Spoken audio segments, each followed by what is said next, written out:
Magandang araw mga kaibigan. Bigyan natin ngayon ng reaction opinion itong article sa Bilyonaryo News Channel. Title, Top Tier Corruption. Talamak na corruption. Carla Abellana flags alleged kickback in property tax declaration. Medyo matapang na aligasyon ito. Isang sikat na artista, Carla Abellana. Okay. By Edison Joseph Gonzalez. Actress Carla Abellana has publicly alleged corruption in the country's property tax system, sharing screenshots on social media of what she described as proposed scheme to reduce her taxes dues in exchange for a kickback. Ako, may narinig na rin akong kwentong ganito sa isa kong kaibigan. Usapan sa mga in charge sa pagbubuwis. Ibaba natin na ito ito lang bayaran mo. Kailang yung na-save mo, ito ang amin. Ganon. In a series of Instagram stories, Abellana revealed a conversation with someone assisting her in processing real estate documents. The messages suggested that officials offered to understate the value of her property in return for 60% of the tax savings. Grabe, Sample, makakatipid. Ako yung inofera na ito ang natipid ko, 100,000. Kasi i-understate yung value tipid. So yung 100,000 na natipid ko, 60,000 mapunta sa kanila, 40,000 sa akin. So win-win, di ba? Kaysa kung yung totoo na value, bayad ako lahat. Ngayon, bayad lahat. Dahil nakatipid ako, maligayang lahat. Kailang mas malaki ang kanila, 60%, 40% ang actual kong natipid. So, nasa tao na yan kung papayag o hindi. And saludo tayo kay Carla Abellana dahil hindi siya pumayag. Kaya in-expose niyang ganito. Mamaya i-share ko rin yung kaibigan ko nga ganito rin ang naranasan niya. Sabi ni Carla, they gave an option to lower the price, meaning the value of your house, but they wanted to share 60% of the savings. Sabi niya, corruption. So in conclusion, she later captioned a post, welcome to the Philippines where corruption is top tier. Grabe. Yan ang bagong Pilipinas. Tatak, bagong Pilipinas. She also posted photos of typewritten and handwritten notes outlining how much would allegedly be taken. So sabi ni Carla, why is the assessment level at 60%? Says who? Who chose that percentage? And the tax rate is 2.5%. Why? She wrote, what do I do with a predicament like this when corruption is being done right smack on your face? So, ibig sabihin nito, may konsensya o mayroong value. Iba ang value system ni Carla Abellana.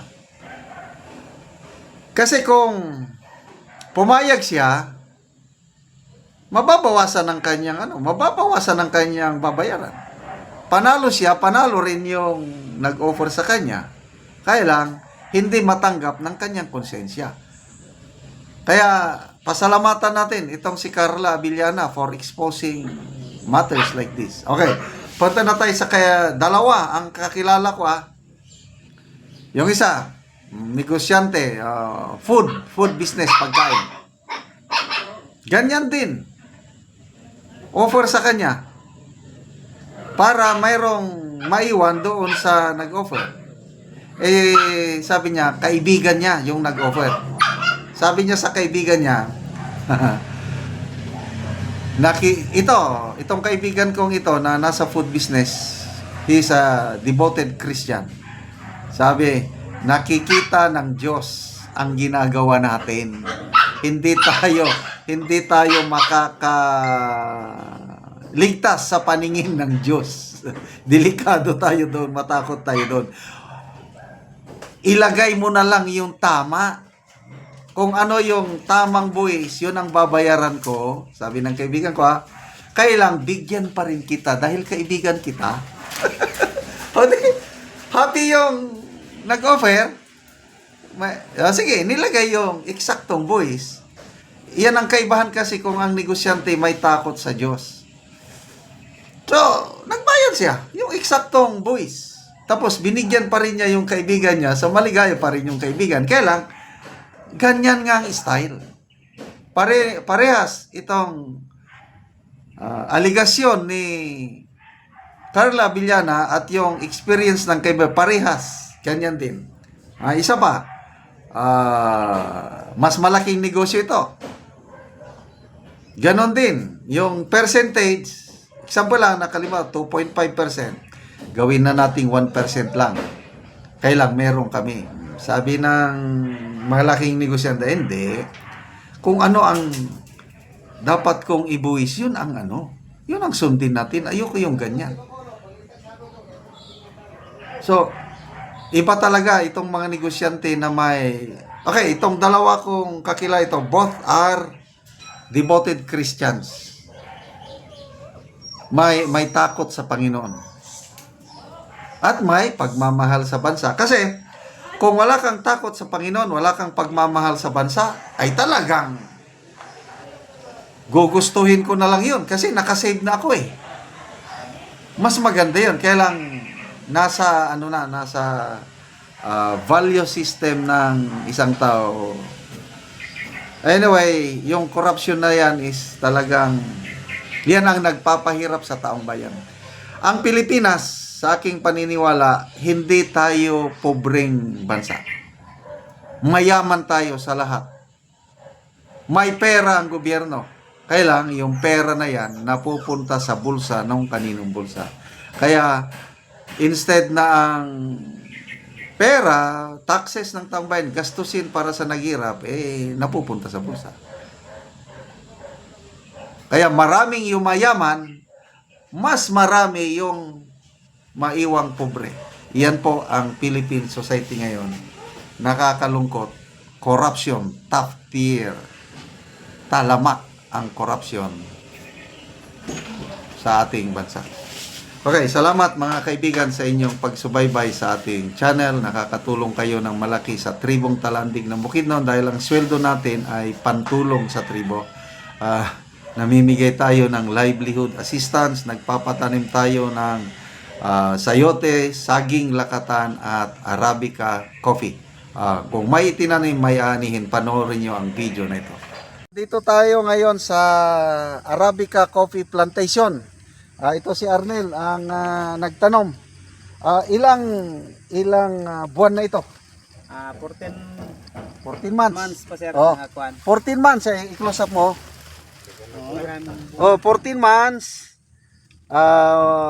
Mga ilang linggo pa bago mahinog ito. Close up. Mga August pa sir. August. Maka-harvest na. Harvest na. Oo. Magkano ang kilo ng fresh berries? 70. 70. Oo. Kung yung nabalatan na, Mga 600. 600. Grabe. So, ilang punuan ito? Ipakita mo nga, Ross. Ilang punuan lahat itong... 2,000. Dini lang. Ito lang, 2,000. 2,000. Yan po. First harvest ito. First harvest ni. May ibang tanim pa ba kayo na mas naunang na itanim? May iba pa diya sir. Ilang taon na yung tanom? Ako'y 10 years. 10 years na? Oo. Matuta sa kuan karon. 10 years. So, ang kinabuhi sa Arabica, mga ilang years na harvestan? May mga 20. 20. Pero mag-pruning ta. Pruning. Oo, naikuan. So, ito ang Arabica coffee na well-known. Ang tawag dito, Mirayon coffee daw, ang well-known. Mirayon. Mirayon. Dalawang Arabica coffee ang well-known sa Pilipinas, Cordillera coffee at saka Mirayon dito sa Talakag, Bukidnon. Ito na. Ito na sir. Oh. So ang buyer ninyo papunta na dito. Oh, kung mag harvest May, punta diri sa Ang buyer, taga saan ang buyer? taga Panantukan. Panantukan. Hmm. Okay, so punta tayo sa iba pang ano, saan pa yung ibang area? Sabi sa partner.